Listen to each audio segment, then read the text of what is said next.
Title: The Haunting Silence. I never thought that staying home alone could be so terrifying. It was a stormy night, and my parents had gone out of town for the weekend, leaving me alone in our creaky old house.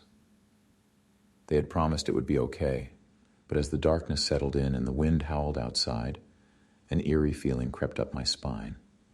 I tried to distract myself by watching movies and playing games, but every creak and groan of the house sent shivers down my spine. It's just an old house, I kept telling myself, trying to dismiss the unease. But as the night wore on, the feeling intensified.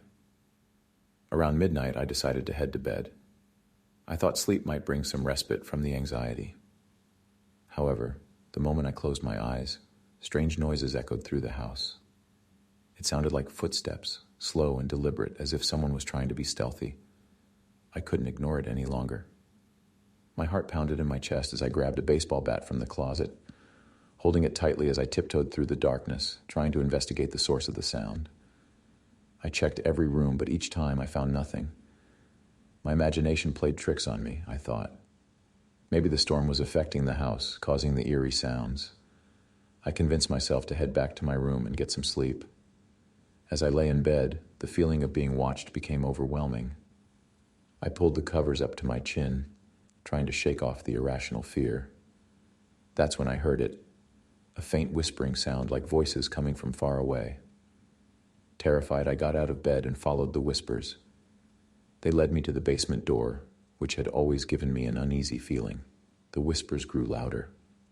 As I descended into the darkness, the beam of my flashlight dancing over the old wooden steps. In the basement, the whispers coalesced into distinct voices. I strained to make out what they were saying, but the words were incomprehensible, like a foreign language from another realm. Goosebumps covered my skin, and I felt a chill in the air. Just when I was about to turn and run back upstairs, the flashlight flickered and died, plunging me into complete darkness. Panic consumed me as I fumbled my way back up the stairs, tripping and stumbling along the way. Back in my room, I locked the door and curled up in bed, trying to rationalize what had just happened. Was I losing my mind? Or was something else haunting this house?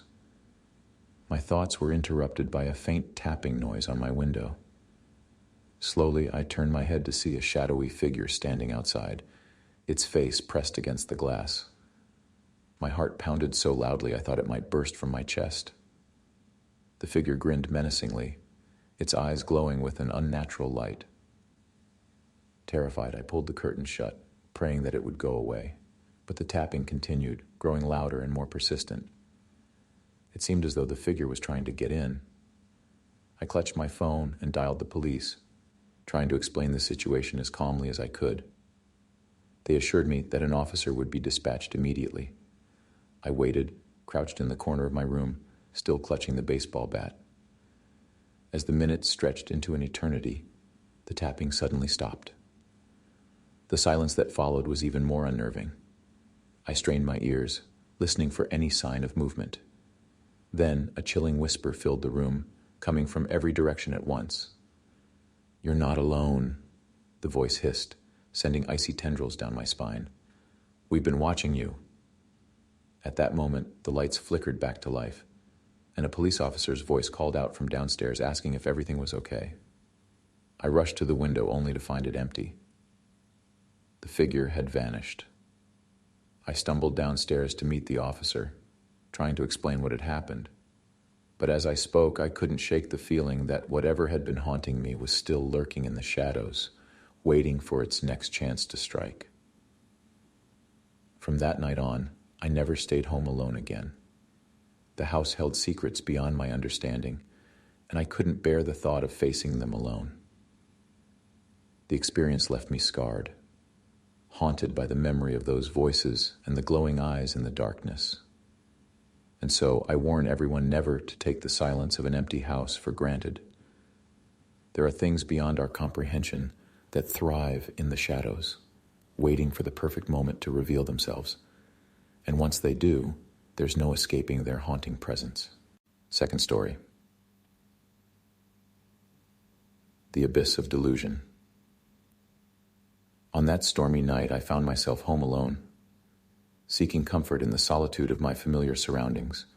The rain pounded against the windows and the wind howled outside, creating an eerie atmosphere that sent shivers down my spine. I decided to distract myself with a book, hoping to escape the unease creeping up on me. As I delved into the pages, a faint smell of smoke began to linger in the air. My heart quickened its pace as I looked around, trying to locate the source. Panic set in when I noticed tendrils of smoke seeping through the closed door of my room. My mind raced and I thought of my parents' warnings about fire safety, but I couldn't shake off the feeling that something else was amiss. I mustered the courage to open the door, and to my horror, a wall of intense heat and thick smoke greeted me from downstairs.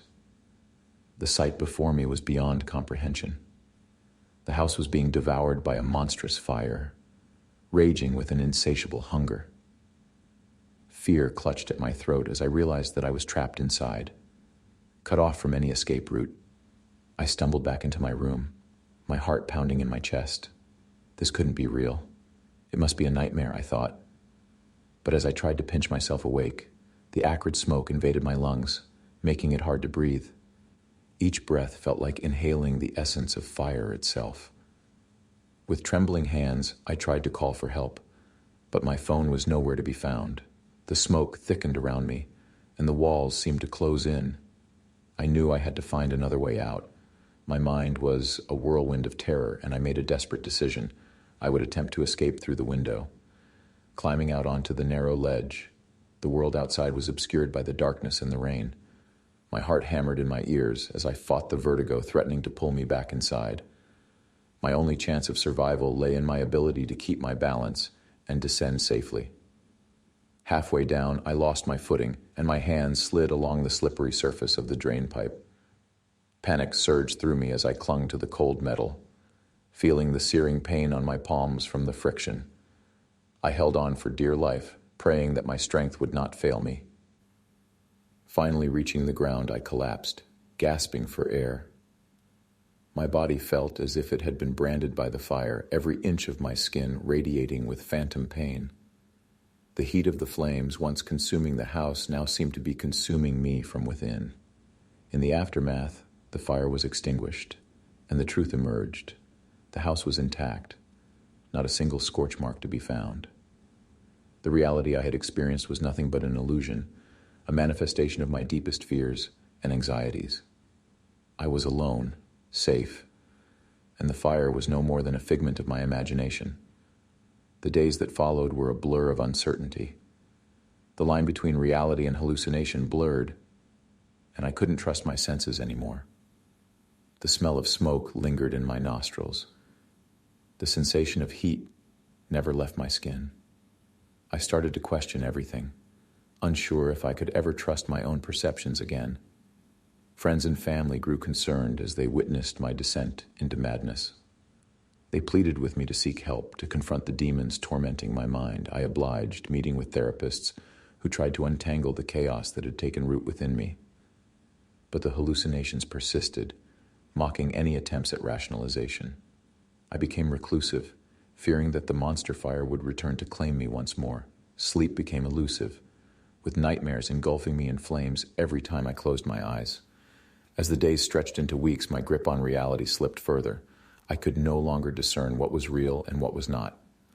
The pain of the fire, both physical and imagined, melded together, creating an agonizing symphony that echoed through my mind. My mind became a battleground, and I fought tirelessly to regain my sanity. Therapy, medication, nothing seemed to free me from the relentless grip of my delusions. The world around me distorted, twisting the ordinary into the nightmarish. In moments of clarity, I yearned for the normalcy I once took for granted. I wished for the simplicity of a regular day at home alone, free from the torment that plagued my mind. But the line between reality and hallucination had blurred beyond repair, and I felt forever trapped in this purgatory of illusion. The monster fire may have been an illusion, but the terror it brought was undeniable. My mind had become a labyrinth of deception, and I could no longer distinguish fact from fiction. The journey to reclaim my sanity seemed endless, and I clung to the hope that one day I might find my way back from the abyss of delusion.